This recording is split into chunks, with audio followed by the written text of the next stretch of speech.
नमस्कार साथियों, स्वागत है आपका आज के इस वीडियो क्लास में। आज अपना टॉपिक है राजनीतिक संस्कृति। देखिए, इससे पहले हमने जो टॉपिक पढ़ा था राजनीतिक सामाजिकरण का, जो मैंने आपको ये बताया था कि राजनीतिक सामाजिकरण एक समाज शास्त्रीय अवधारणा है ना। सामाजिकरण को उससे जोड़कर राजनीतिक सामाजिकरण बना है। अब वो वैसे ही ये भी एक समाज शास्त्रीय अवधारणा है राजनीतिक संस्कृति, है ना भाई। जिस संस्कृति का अध्ययन करना मतलब समाज की संस्कृति का अध्ययन करना, तो समाज जहाँ आ जाए तो वो समझिए कि समाज शास्त्रीय अवधारणा है। ठीक है। अब इस समाज शास्त्रीय अवधारणा, ये जो अवधारणाएं हैं कुछ समाज शास्त्र से ली गई है, राजनीति के संदर्भ में इनका अध्ययन किया जाता है। ये लगभग 1950-1960 के दशक के आसपास इनका विकास हुआ है।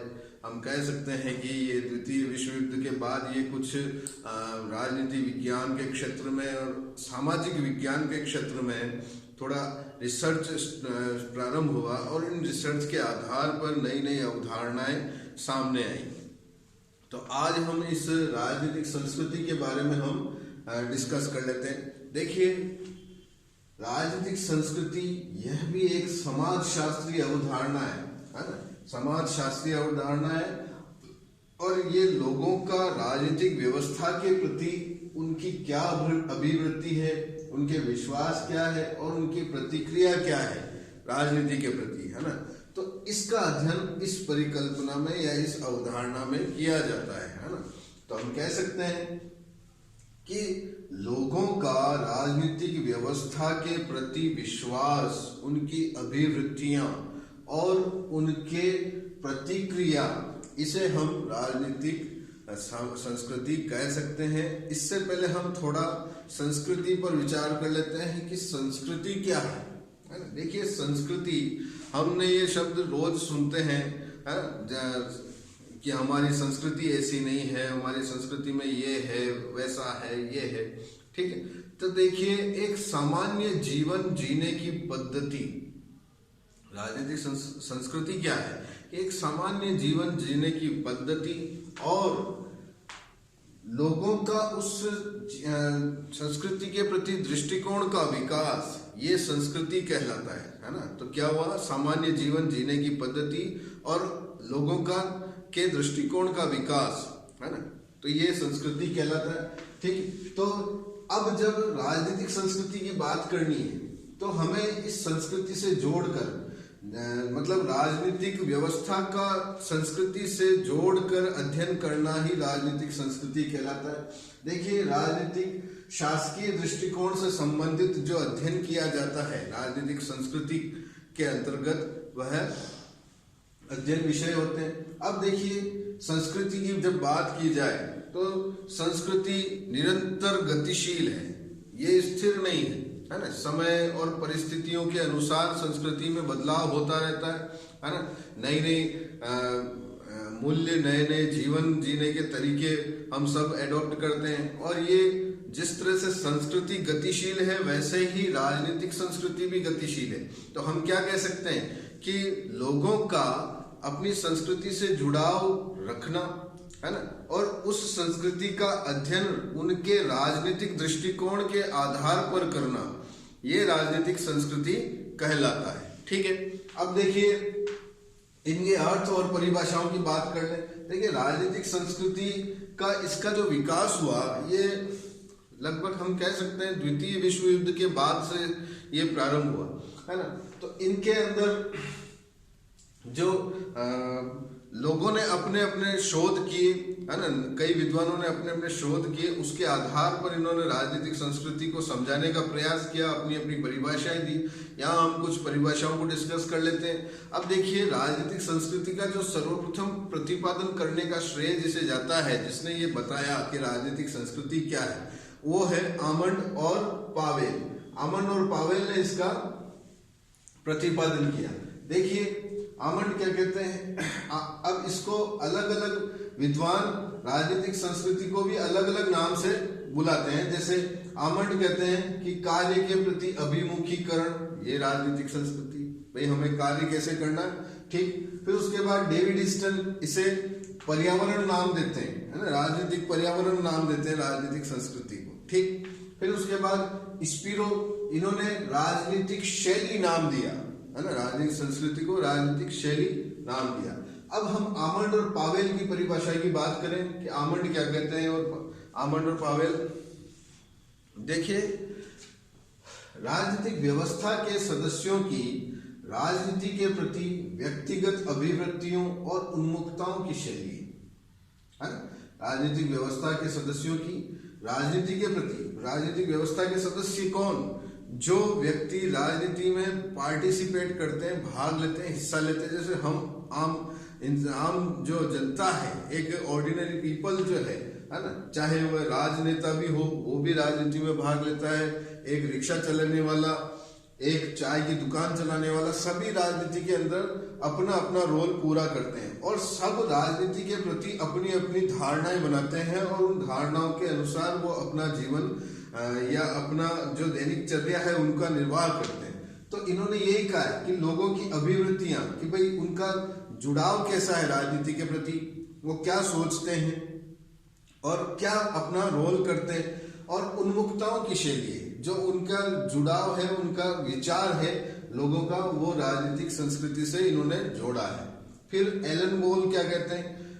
एलन बोल कहते हैं आधुनिक राजनीति और सरकार, इनकी पुस्तक का नाम है, एलन बोल की पुस्तक का नाम आधुनिक राजनीति और सरकार। राजनीतिक संस्कृति का निर्माण समाज की उन अभिवृत्तियों, विश्वासों, मूल्यों के समूह से होता है जिनका राजनीतिक व्यवस्था और राजनीतिक विषयों के साथ संबंध है। देखिए, ये कहते हैं कि संस्कृति का निर्माण लोगों के विश्वास, उनकी अभिवृत्तियों और उनके मूल्यों से उत्पन्न होता है ना, कि संस्कृति कैसे उत्पन्न होती है कि जैसे लोग क्या विश्वास करते हैं, क्या सोचते हैं, उनकी अभिवृत्तियां क्या है, उनके क्रियाकलाप क्या है और उनके नैतिक मूल्य या उनके मानवीय मूल्य क्या है, ये राजनीतिक संस्कृति को निर्धारित करते हैं। ठीक, और उनके आधार पर राजनीतिक संस्कृति आगे प्रगतिशील बनती है और गतिशील बनती है।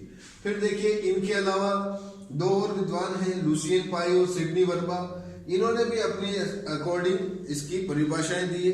अंततः जो सार निकल के आता है, सभी परिभाषाओं का जो सार निकल के आता है वो क्या है कि राजनीतिक व्यवस्था के प्रति सदस्यों की मनोवृत्तियों की अभिव्यक्ति है, प्रतिक्रिया और अपेक्षा है। भाई, जो सदस्य हैं राजनीतिक व्यवस्था के, है ना, तो हम सब की मनोवृत्तियां, हम क्या सोचते हैं, हमारे मन में क्या मतलब विचार चलते हैं राजनीति के प्रति, तो मनोवृत्तियां और उन विचारों को हम कैसे अभिव्यक्त करते हैं, एक्सप्रेस कैसे करते हैं, उनको कैसे दर्शाते हैं, है ना।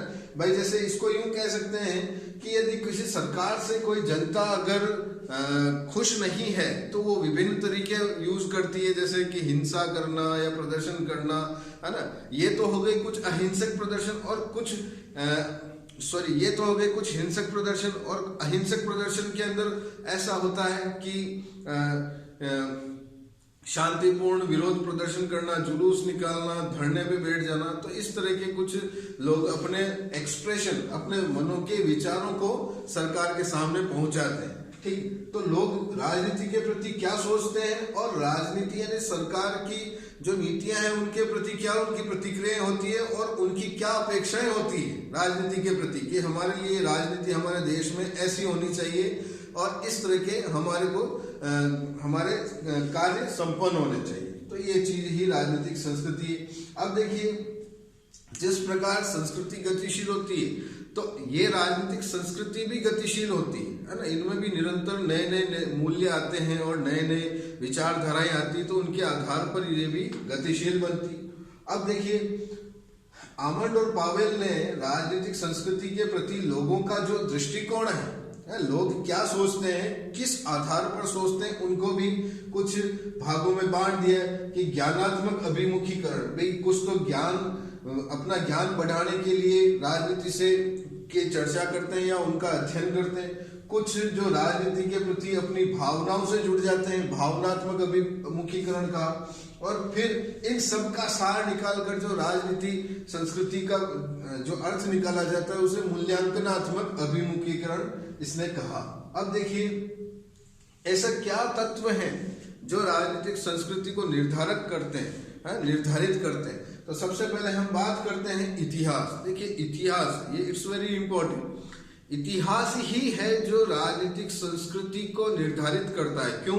क्योंकि जो परंपराएं चली आ रही है, जो प्रचलित मूल्य चले आ रहे हैं, उन्हीं के आधार पर नई संस्कृतियों का निर्माण होता है और लोग उन संस्कृतियों से जुड़ना शुरू करते हैं और उनके साथ लगाव उनका शुरू होता है। ठीक, और उनके देखने के बाद उनके बाद आने वाली पीढ़ियां वो भी उस संस्कृति से कुछ शिक्षा लेती है। अब देखिए अलग अलग देशों में अलग अलग परंपराएं होती है, अलग अलग उनके मूल्य होते हैं। अगर हम भारत की बात करें तो भारत की परंपरा शांतिवादी परंपरा है जो लोकतंत्र के ऊपर आधारित है और संविधान इसका आधार है। तो कुल मिलाकर हमारी जो परंपरा है, हमारी संस्कृतियां हैं और हमारे जो प्रचलित मूल्य है वो बिल्कुल शांतिवादी है और हम लोग शांति में विश्वास करते हैं। इसी आधार पर अगर देखा जाए तो कुछ अन्य देशों की भी तुलना की जाए तो जैसे कुछ अर्धविकसित देश हैं, तो अर्धविकसित देश में वहां की जो परंपराएं रही हैं, प्रचलित मूल्य रहे हैं, वह थोड़े अपने से अलग है ना। वहाँ हिंसा का ज्यादा रहता है चलन, जैसे हिंसक प्रवृत्तियां होती है लोगों की। ठीक, और फिर उसके बाद अगर फ्रांस की बात करें तो फ्रांस की राजनीतिक संस्कृति भी फ्रांस की क्रांति का परिणाम है कि भाई क्रांति से पहले वहां राजतंत्र था, उसके बाद कैसी व्यवस्था हुई, तो उस व्यवस्था के आधार पर उनकी संस्कृति का निर्धारण हुआ। तो ये इतिहास एक इंपॉर्टेंट रोल पैदा करता है। अब देखिए धार्मिक विश्वास, अब ये बात भी सही है कि लोगों का धार्मिक विश्वास कैसा है, उनका धर्म के प्रति और राजनीति के प्रति क्या उनका रुझान है, क्या उनकी समझदारी, इसके ऊपर भी हम थोड़ी देख लेते हैं कि देखिए जो पर्टिकुलर देश होते हैं वहां की राजनीतिक व्यवस्था व संस्थाएं है ना, उसका निर्धारण भी धर्म करता है ना, कि भाई वो धार्मिक आधार पर उनका निर्धारण होता है कि राजनीतिक व्यवस्था, जैसे कुछ मुस्लिम कंट्रीज के अंदर उनके धर्म के आधार पर उनकी राजनीति चलती है। जैसे हम ना अगर फॉर एग्जांपल बात करें तो जैसे पाकिस्तान, अफगानिस्तान, और ये कुछ ऐसे देश हैं जो धर्म से जुड़ते हैं, धर्म का इनका जुड़ाव राजनीति के प्रति भी होता है और धार्मिक विश्वास पर इनकी राजनीति चलती है। ठीक, अब देखिए भौगोलिक परिस्थिति का बात करते हैं।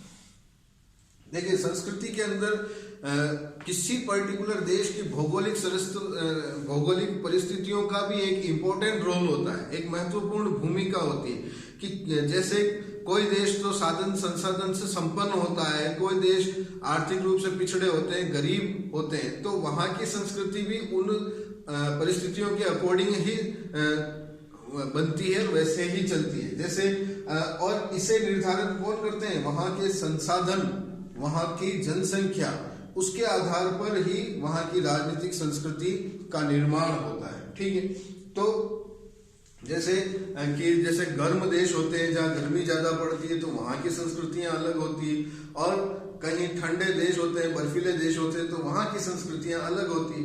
ठीक, तो इसी आधार पर हम आगे देखें तो लोगों का सामाजिक और आर्थिक परिवेश भी राजनीतिक संस्कृति का निर्धारण करता है। अब कैसे कि लोगों की अलग अलग जीवन शैली होती है, उनका समाज अलग अलग होता है, उनके सबके रोजगार व्यवसाय अलग अलग होते हैं, तो ये भी है राजनीतिक संस्कृति को निर्धारित करते हैं। जैसे कि एक व्यक्ति जो अच्छा कमाता है और अच्छी अपनी आजीविका चलाता है, उसका जीवन और उसका सामाजिक स्तर विभिन्न अलग तरह से होता है, और एक व्यक्ति जो समाज में पिछड़ा हुआ है तो उसका सामाजिक जीवन अलग तरह से होता है। तो ये परिस्थितियां भी राजनीतिक संस्कृति का निर्धारण करती है। ठीक है, और इसके अंदर भी ये समाज कैसा है ना, कि भाई समाज या उनका आर्थिक स्तर यानी औद्योगिकरण, ये भी राजनीतिक संस्कृति का विकास करते हैं। और रूढ़िवादिता कि लोगों की सोच कैसी है, क्या वो पुरानी मान्यताओं के आधार पर ही चल रहे हैं अभी तक, या उनमें कुछ भी परिवर्तन हुआ है या नहीं हुआ है ना, तो उनका समाज रूढ़िवादिता पर आधारित है या नहीं, ये सब भी राजनीतिक संस्कृति में प्रभाव डालते हैं। अब देखिए विभिन्न विचारधाराएं है ना, बहुत सारे विद्वान हुए हैं जो अपने अपने विचार विश्व के सामने रखते हैं और लोग उनको फॉलो करते हैं, है ना। जो चाहे धर्म के आधार पर करे, चाहे अपने किसी आदर्श के आधार पर करे, जैसे कि उदारवाद, मार्क्सवाद, पूंजीवाद, है ना। ये कुछ विचारधाराएं हैं जिनके आधार पर कोई देश इनको फॉलो करता है ना। कि भाई जैसे उदारवाद का मतलब हुआ कि उदार रवैया अपनाना या उदार दृष्टिकोण रखना, जैसे कि उदार मीन्स दयालु भाव रखना, है ना। किसी देश के अंदर रोजगार की जैसे किल्लत है या रोजगार के साधन संसाधन उपलब्ध ढंग से नहीं है, तो वहाँ की सरकार वहाँ रोजगार उपलब्ध कराने की कुछ प्रयास करती है या स्थापित उद्योगों में उनके लाइसेंस देने का काम करना या टैक्सों कर में कमी करना, ये भी वहाँ की सरकार करे। फिर मार्क्सवाद, मार्क्स एक काफी प्रसिद्ध विद्वान हुए, विचारक हुए राजनीति के, उनके विचारों को मार्क्सवाद की श्रेणी में डाला गया है कि यानी उनके विचार मार्क्सवाद बनते हैं। और मार्क्सवाद कहता है कि श्रमिकों के कल्याण के ऊपर आधारित ये मार्क्सवाद के सिद्धांत हैं, ठीक। पूंजीवाद, जहां पूंजी का ज्यादा बोलबाला है, जहां पूंजी किसी देश की व्यवस्था में एक अच्छा रोल या भूमिका निभाती है, तो ये कुछ विचारधाराएं भी किसी देश की राजनीतिक संस्कृति को प्रभावित करती है और उनका निर्माण करती है और उनके आधार पर इसका विकास होता है, ठीक है। अब देखिए किसी देश में किस तरह का वैज्ञानिक पर्यावरण है, वहाँ की तकनीकी प्रगति किस तरह की है, वहाँ का मीडिया, प्रेस, ये क्या प्रभाव डालते हैं एक साधारण जनता के ऊपर, तो उनसे प्रभावित जनता होती है, ठीक। अन्य और यदि अन्य तत्व और देखें, निर्धारक तत्व, तो उसमें हम देखते हैं कि उस देश में शिक्षा का स्तर कैसा है, शिक्षा कैसी है, वहाँ के लोगों की भाषा किस प्रकार की है और वहाँ के जो कल्चर है, रीति रिवाज है, वो किस तरह के, ठीक। तो इसके ऊपर भी हम चर्चा करते हैं कि भाई ये सभी चीजें, ये सभी तत्व राजनीति पर, राजनीतिक संस्कृति पर प्रभाव डालते हैं, ठीक। अब देखें राजनीतिक संस्कृति की विशेषताएं क्या क्या विशेषताएं है इस संस्कृति की, है। सबसे पहली बात तो समन्वयकारी स्वरूप। अब समन्वय कैसा, कि भाई इनमें गठजोड़ करना कैसे, कि भाई जैसे एक तो प्राचीन मूल्य कुछ अलग थे, नवीन मूल्य कुछ अलग है, यानी समयानुसार मूल्यों में भी परिवर्तन होता है, तो इनके मध्य एक अलग ही एक संघर्ष चलता है इन मूल्यों के मध्य। तो इन संघर्ष को समाप्त करके इनके मध्य समन्वय बैठाना, ये राजनीतिक संस्कृति की एक अच्छी विशेषता है, ठीक है। फिर उसके बाद नैतिक मूल्यों के प्रति समर्पण। अब देखिए नैतिक मूल्यों के प्रति समर्पण के लिए अंदर एक योगदान जो होता है कि लोग अपने नैतिक मूल्य समझे, है ना, जो करुणा, प्रेम, वात्सल्य, लोगों की सहायता करना, इसके अंदर योगदान करने का जो श्रेय है वो धर्म और सत्ता को भी जाता है कि धर्म क्या शिक्षा देता है और उस देश की सत्ता या सरकार जनता को क्या शिक्षा देती है ना। कि सरकार जनता के कल्याण के लिए कार्य करती है या जनता को किसी विवाद के ऊपर उकसाने का कार्य करती है या विरोध प्रदर्शन के ऊपर कार्य करती है। तो ये भी नैतिक मूल्यों के प्रति समर्पण लोगों का राजनीतिक संस्कृति की एक अच्छी विशेषता है। फिर बात करें अमूर्त स्वरूप। देखिए अमूर्त स्वरूप जिसका कोई आकार नहीं है, जिसकी कोई मूर्त नहीं, वो अमूर्त कहलाएगा। अब देखिए लोगों के विचार अमूर्त होते हैं, है ना, तो निरंतर बदलते रहते हैं, विचारों में भी परिवर्तन होता रहता है। तो इन अमूर्त विचार भी राजनीतिक संस्कृति को प्रभावित करते हैं, है ना। तो विचार भी काफी एक बड़ा योगदान देते हैं, ठीक। उसके बाद हम बात करें गतिशीलता। देखिए निरंतर समयानुसार हर परिस्थिति में भी गतिशीलता रहती है कि समय हमेशा एक सा नहीं रहता, है ना। तो जीवन मूल्य भी बदलते हैं और उनमें भी गतिशीलता आती है, परिस्थितियां भी समयानुसार बदलती रहती है। तो ये परिस्थितियां और जीवन मूल्य भी एक अच्छा प्रभाव डालते हैं राजनीतिक संस्कृति पर। इनके आधार पर राजनीतिक संस्कृति के प्रति लोग जुड़ते हैं और राजनीतिक संस्कृति की शिक्षा लेते हैं कि किस तरह हमको हमारे देश के अंदर संस्कृति, राजनीतिक संस्कृति का निर्माण आवश्यक है और किस तरह से हम इसको उपयोगी हमारे लिए बना सकते हैं। ठीक, तो ये कुछ हमने विशेषताओं की बात की।